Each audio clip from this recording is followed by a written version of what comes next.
Welcome to Business Innovators Radio, featuring industry influencers and trendsetters sharing proven strategies to help you build a better life right now. Hi, everyone, and welcome to the show. Hope everybody's okay out there. This is Stuart Andrew Alexander, back again with another exciting show. Now, our guest today is on the other end of the line and waiting to enlighten us with some of his knowledge, some of his tips, and some of his great insights. But before I bring him on, allow me to quickly share some information about him, and then we'll have him on to the show. Now, today's guest is a global executive, forward-thinking, idea-driven technology professional with a history of leading organizations and inspiring teams to achieve unparalleled results in technology transformation and business performance. He's a leader committed to developing people and implementing business models and technology solutions that change the way customers view an organization, trust its reputation, and use its products and services. He has proven expertise in defining business operations in America, APAC, Europe, and Latin America. And he's here today, ladies and gentlemen, to talk about some of the problems and some of the obstacles and misconceptions surrounding multinational and multicultural teams and companies. So, with that said, and without any further ado, let's welcome him onto the show, technology executive Felipe Daguila. Felipe, welcome, my friend. Are you there? Yes, I'm right here, Stuart. Thank you so much. Thank you so much for this introduction and for inviting me for your great show. It's a true honor and a pleasure to have the opportunity to talk to you. I am honored to have you on the show, Felipe, and I do believe you are right now in Singapore. Is that correct? Exactly. I just came from several, let's say, travels around here, APAC, visiting team members and so on. Exactly. Right now I'm based here in Singapore. Well, we truly are an international crowd today. You're in Singapore, and I'm speaking to you from a location in Cairo. So, hey, this is the international crew today. Let's have some fun. Felipe, let's just set the tone for the rest of the show. And if you could just briefly describe who is your perfect prospect, or in other words, who is it that you help, Felipe? Okay. Well, I think, Stuart, the best way to say, I don't know if you ever heard about Darwin's statement. So it's not the strongest one that survives, the most adaptable one. So my key is to help companies and individuals to be more adaptable to change and then help them to drive their growth, especially right now in digital initiatives. So basically, I help them to show how important to always be adaptable to change fast. Right, and when I look at your profile that you have online, Felipe, you've done a whole host of things. You have a lot of experience, but I'm sure that while you're out there helping these companies to be more adaptable and to change and drive their growth strategies and their operations, you come across some common obstacles that are preventing them from achieving their desired outcomes. Could you just expand a little bit on what those common obstacles are that you come across sometimes? Absolutely. I think, well, Stuart, you saw how much the technology changed our lives in the last 10 years or last 20 years. So basically right now, everything is so fast. The time that we spend to learn or to learn a new thing or to adapt to a new thing, it's totally different. So I would like to say the common obstacles I call the triple constraints obstacles. So basically, the way that the companies usually like to see in the past how to change from a new technology or a new product was very top-down related. And not only top-down related, but they think the change only came through a new product or a new project. And sometimes they miss that the key thing that every time you design a new product, you design a new service, or you have any internal initiative in your company, you always should reassess the organizational chart. your award and recognition model for your employees. If you don't change that, if you don't change the way that you evaluate and you provide career to people, you cannot expect from outside you're going to be successful in how you're going to launch your services and products. So the first thing, or the triple constraint, is the fast change adoption, how we do that. The second one, it's obvious the experience. I'm not saying the experience is not important, but I think in the past, the main driver for change, or the main driver when you decide to do something, you leverage too much only in experience, and this is not enough. As I said, the previous one, you need people who is flexible and are open to understand the change and embrace the change in a company.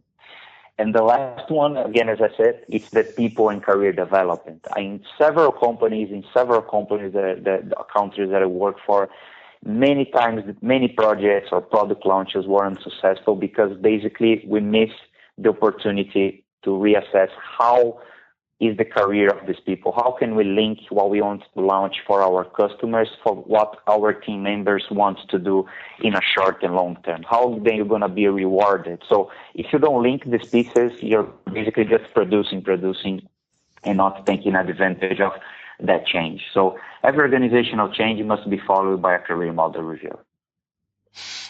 So obviously there are a lot more common obstacles that you meet out there, right? But these three that you've mentioned are obviously really important. So you just highlighted fast change adoption. You spoke about experience and people needing to be more flexible, and then you spoke about career development. Can we just look at that point of career development just a little bit deeper, and maybe bring in an example of how you have dealt with that obstacle in a company, obviously without naming the name of the company because of client confidentiality. But can you just go a little bit deeper into that for us, please, Felipe? Absolutely. Let me give you one example. So when you are leading a global team, so right now we have basically like you and I right now, right? We are in different countries, we're having this business conversation here, and it's part of our world right now, have international teams and multicultural teams. So, and usually the normal way that the people do and the companies understand, they say, oh, I have a team from cost reasons, I have this specifically technical skills, for example, outsourced for a country where it's cheaper to have this kind of work, right? So basically you start to distribute your team in terms of silos of knowledge. So, okay, so I have a team in this country responsible for this task because probably it's more technical or because it demands more technical skills. Will be for this country because demands more management because I'm close to my customers or close to my key stakeholders in the company. And I think this is a problem because when you needed to scale a business and when you needed to create a cohesive team, you need to think cross. So the original way that many years we design our organizational charts in companies, the classical design, right? You have let's say the C-level, the directors, the management. So that review. That's not the way that we do business anymore. So when you access a team, you always have to try to plan how we're going to define cross interactions with this team. So for example, if you have a team responsible for your technical operations and a team responsible for your management with stakeholders, you should assign specifically roles inside the same team for cross responsibilities. For example, you can have someone responsible for operations across all your countries or across all your operations without leaving behind the role, right? Because the role is still something that is there in the company. So you still could be, let's say, IT manager, but maybe you also could be a cross role from an operations manager for a specific team. So that's the only way that you can increase communication between team members. You can show a path if someone, for example, doesn't want to follow a specific track in terms of people management, but likes more expertise track. So you always should try to review the way that you organize your teams, not only thinking anymore in the traditional organizational structure. Okay, this is my boss, this is my second level. Have a lot of informal network of communications inside and outside the company that you have to address. Now, one of the things that I always say to my guests when they come on the show is your job is just to be the educator and the advocate. Don't come on my show and try to sell yourself. We're not interested in that, because our listeners want to hear about their problems and the obstacles. And I just love the way how you address that one particular problem of career development. But my job also is to be the voice of the listeners.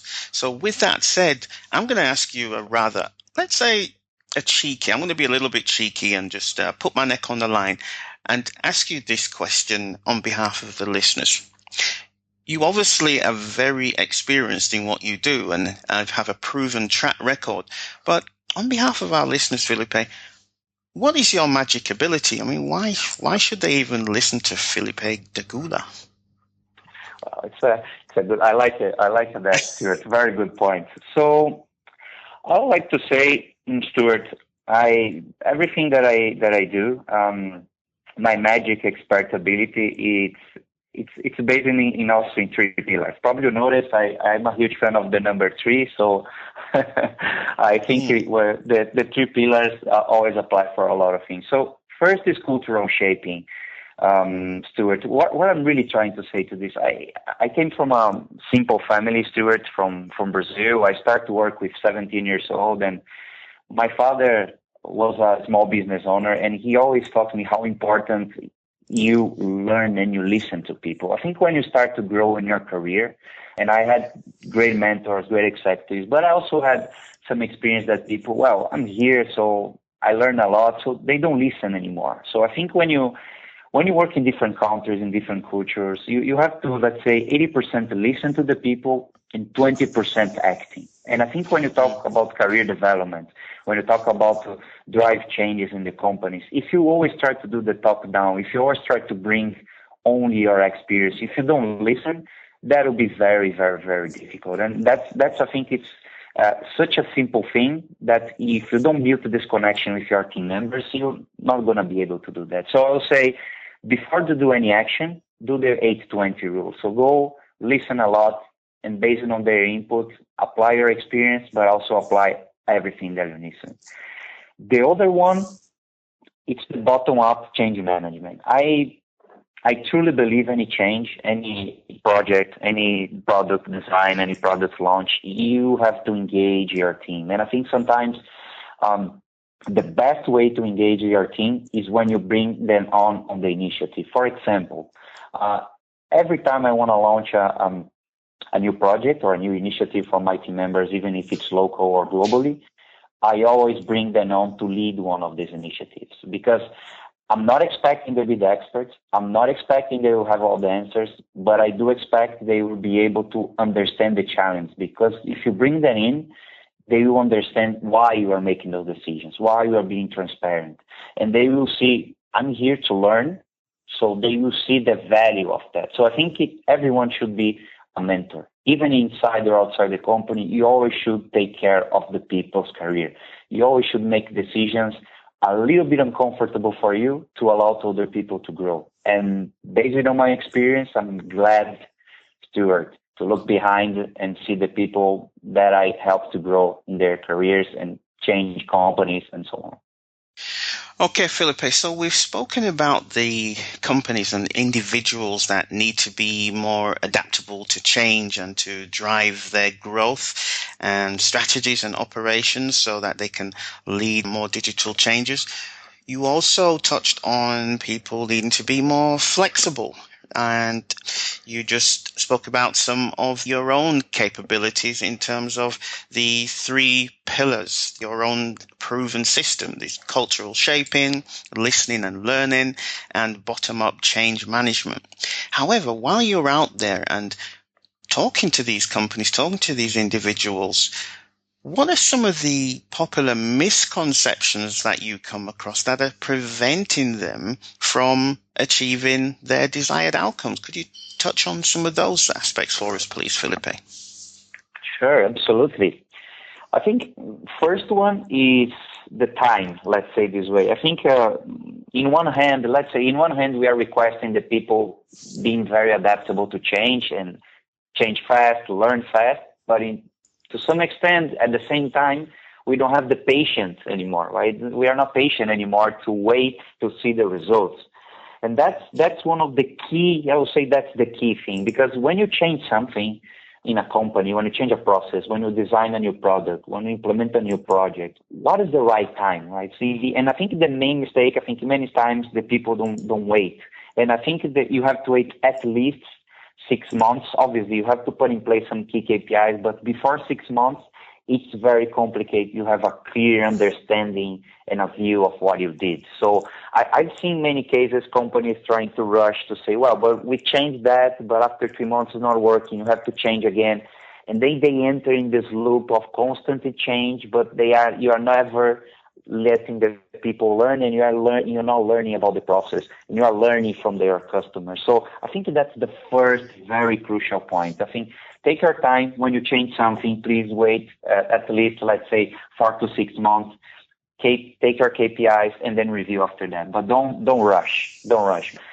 The second one, also very common, especially, let's say, more traditional companies. When they want to change something, they think it's all about let's say, communication and top-down ownership, right? So my boss is saying this is important, and it's came from top-down. And that's also a huge problem, because I'm not saying this is not going to work, but all I can tell you is when you do this, your change, you're going to take much more time. So that's why, as I said before, I really recommend when you want to do something, even if it's something very sensible at company level or implement a new product or service, bring it on people from the low level. So bring them on. So because they're gonna have the majority of the questions. They're gonna at the end deliver what you are requesting to them. So if you bring them early, you're gonna have more inputs, and you're gonna show them we don't want only the questions, but we also want to participate in the solutions.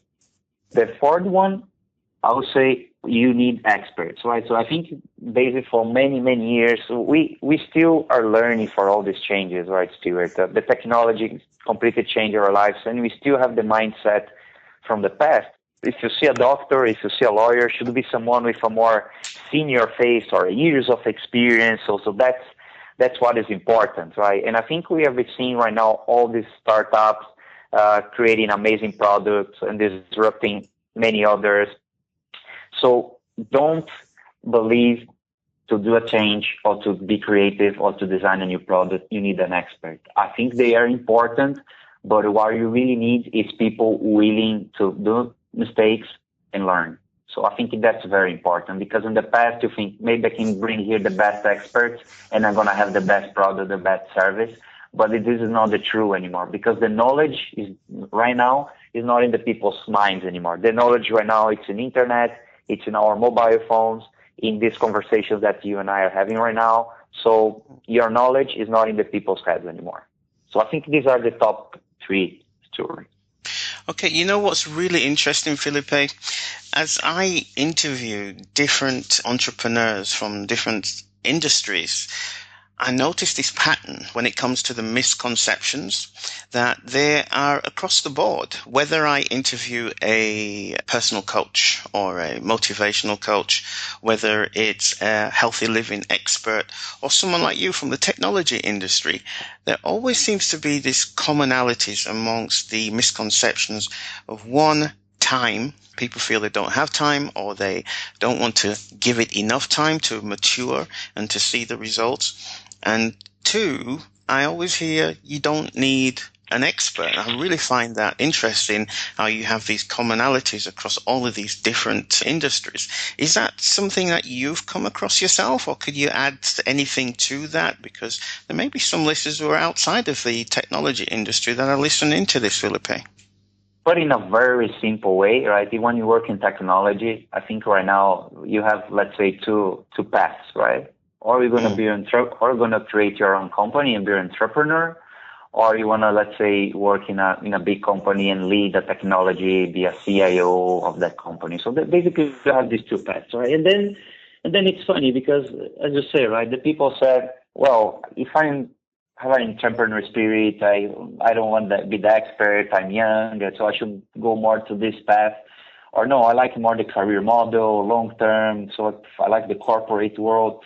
But I think I don't agree very much with that, because I particularly think I think if you apply your entrepreneur spirit in a smart way inside a big company, I think you're going to have a clear advantage. I mean, I always have this mindset, because I think every time I join to a company, I think in a big company, you should deliver, right? So I've been working in many teams where you could have a great idea, you could have an amazing strategy and an amazing brain, but if you're not able to convert it in a good execution, doesn't matter, right? Because that's the way it works, not only in corporate world, but in their life. So what defines a good or bad idea is just a good delivery, right? It's a success. So if you deliver well and if successful, that's the difference. So I think you can apply the entrepreneurship in a big company, and I think that could be a key differentiation for you. So every time you have a good idea or innovation idea, so don't try to create a castle. So create a house, deliver the house first.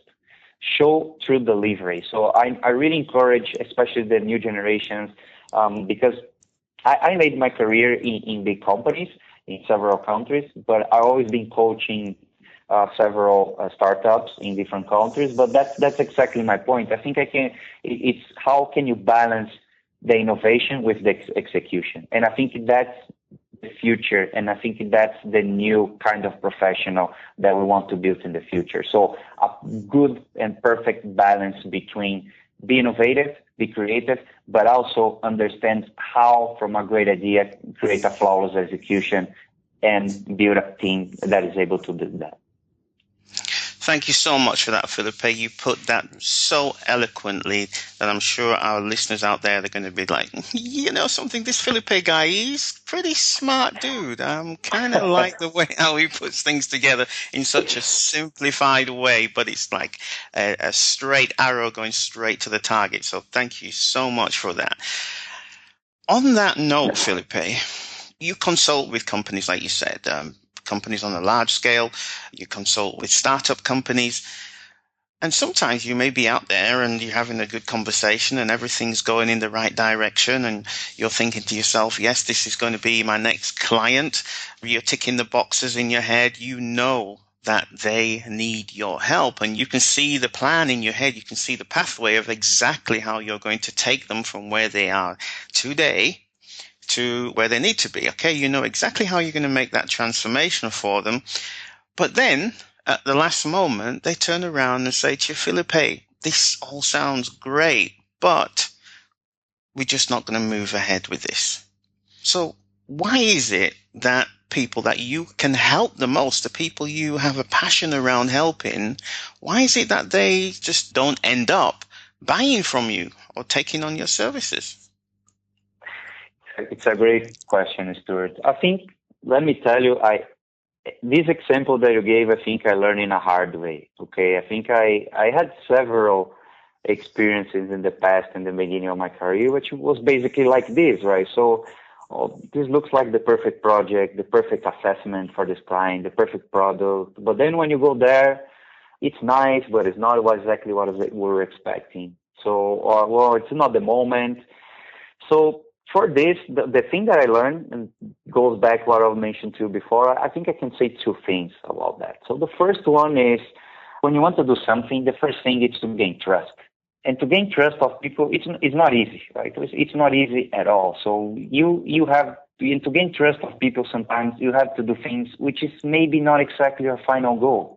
Maybe to gain trust of people, what you really have to do is help that person or help that executive to do something that's going to say, okay, I can listen to you and I trust you.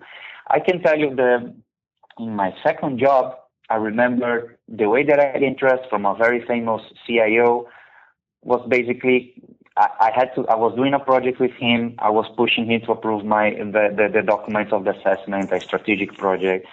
But he actually mentioned to me in a coffee, well, I have to finish this presentation for my CEO and I don't have any help. And then I say, well, maybe I can help her. I'm good with the Excel. I'm good with the PowerPoint. Maybe I can help her. Then I just offer help. And basically, literally, was that kind of trust that created each other, because we had to work together in the presentation until late night. He was very helpful. Nothing attached to my work, nothing attached to what I had to do. But that connection built the trust.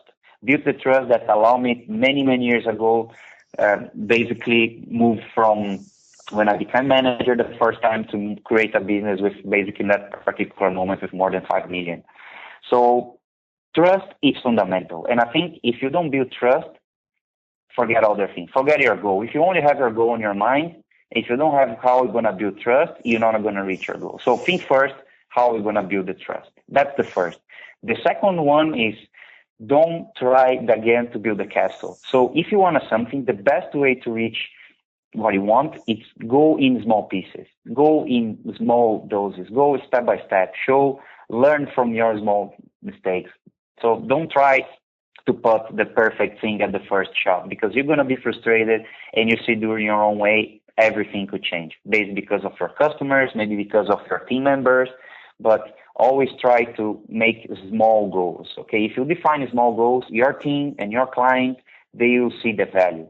They have your trust and they see the small goals, they can see the results, you're going to get it.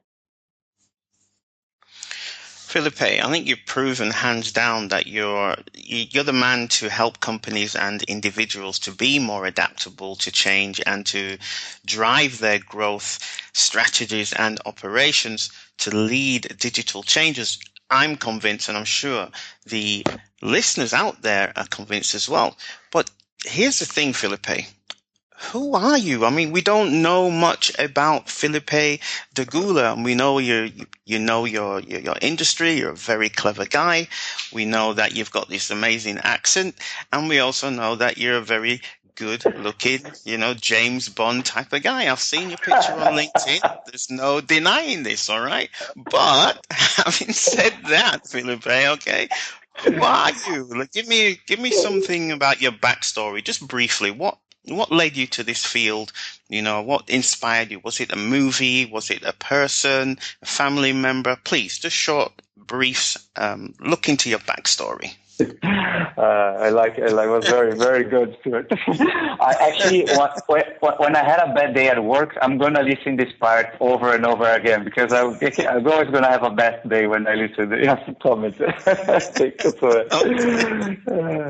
So, Stuart, well, I mean, as I say, right, sir, I came from a simple country. I came from Brazil. I basically started to work in IT, in technology, with 17 years old, mainly for two reasons. Basically, I need to work because if I don't work, I don't want to be able to pay my university. And also, totally honest with you, I never liked to go to the school. I've always thought the school wasn't very meaningful. So I said, I think if I go to work in a company and so on, there are going to be some meaningful things. I'm going to learn more. And then I started to work early. I started in IT early. I think I can consider to some extent I was lucky to start my career in IT. I'm really passionate about technology. I've been working in different technologies in different countries in such a diverse environment. So I really love that. But I think that everything came from my father. I think my father was a very small business owner and always gave me important lessons. And I think these lessons plus my passion for technology was the key drive for my career. So my father was very care about his team members and how to help them to grow and learn, how to listen and respect the customers. And so he basically taught me about the trust. So how is important to you build trust and how you build trust with your customers, with your clients, with your stakeholders.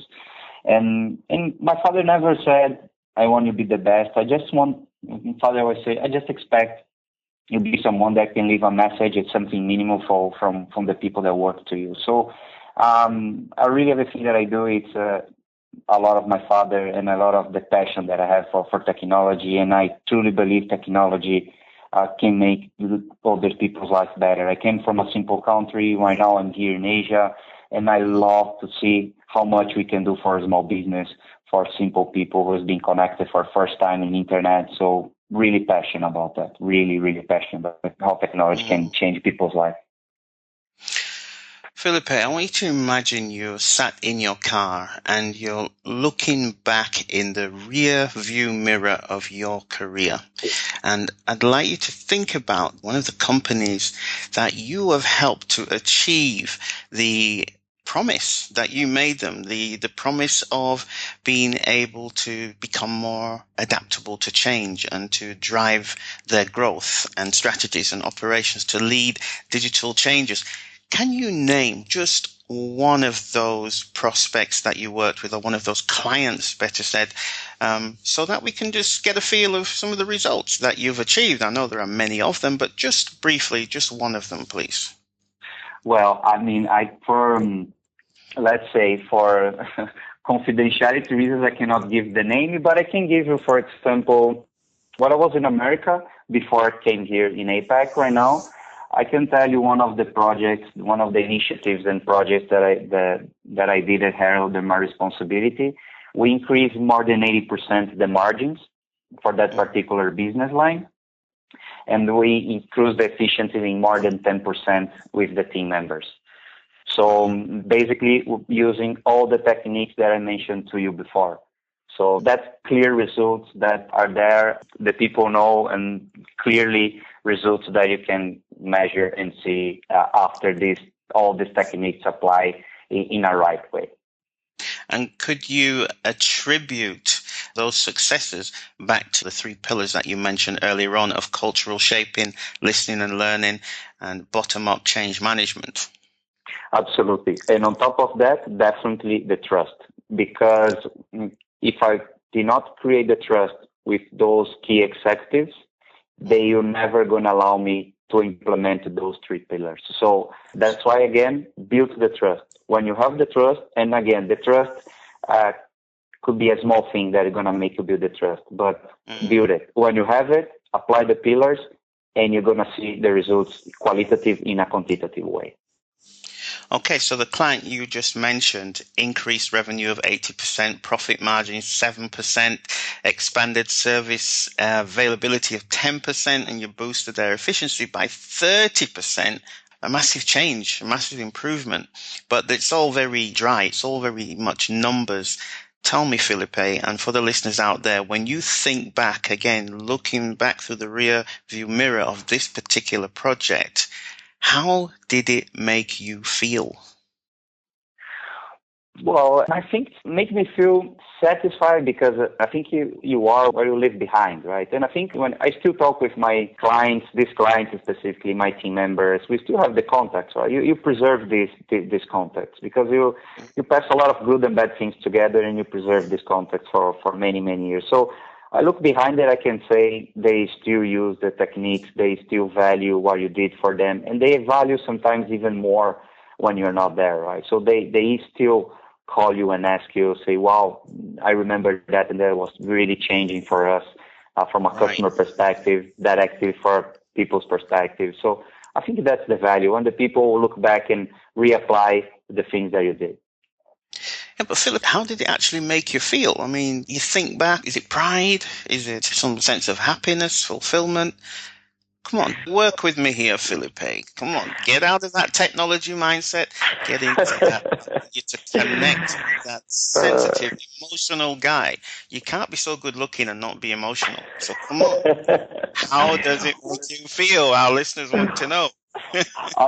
I will say one word because it's usually the word that my people always associate with me. Definitely it's happy. Definitely it's happy. I think I look behind and it's happiness. I definitely happy is the final word for me. I mean, I always have good sense of humor with my team members, and I like to look to the things in a happy way. So that's definitely the word. Perfect. And that makes me feel happy too, Felipe. Thank you so much for sharing that. Okay. So listen, we are running out of time. I could sit here and talk with you all day, my friend. Really, I just feel like we're just warming up, you know? Yeah. But unfortunately, we're coming towards the end of the show. So let me just ask you this. If there is a listener out there, or obviously several listeners out there that are tuning into this show, and they're thinking to themselves, yes, he's a great looking guy. Yes, he's got a sexy voice. But beyond all of that, He knows what he's talking about. And I think this guy can come into our company and make the changes happen, teach us how to be more adaptable to change and to drive the growth of our company, teach us how to do that. I think we need his help. If that's the case, Felipe, where can people actually find you? How can they get in touch with you? How can they connect with you?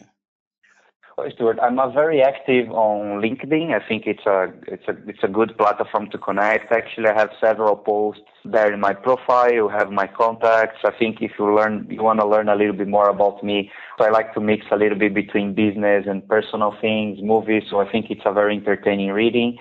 But definitely LinkedIn. I think it's the main contact source for me. I recommend to go there, take a look at my post profile, and more than glad to connect and share an experiences and obviously learn, because you always have to learn more.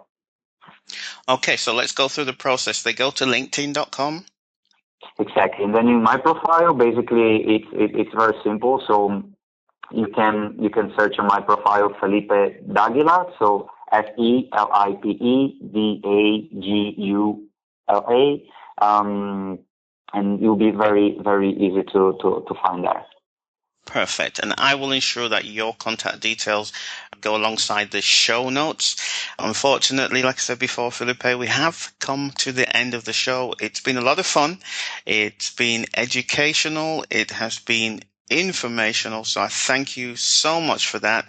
And I thank you so much for taking that time out of your busy day right there in Singapore to come and talk with the listeners. So before I leave, do you have any final thoughts for our listeners out there, Felipe?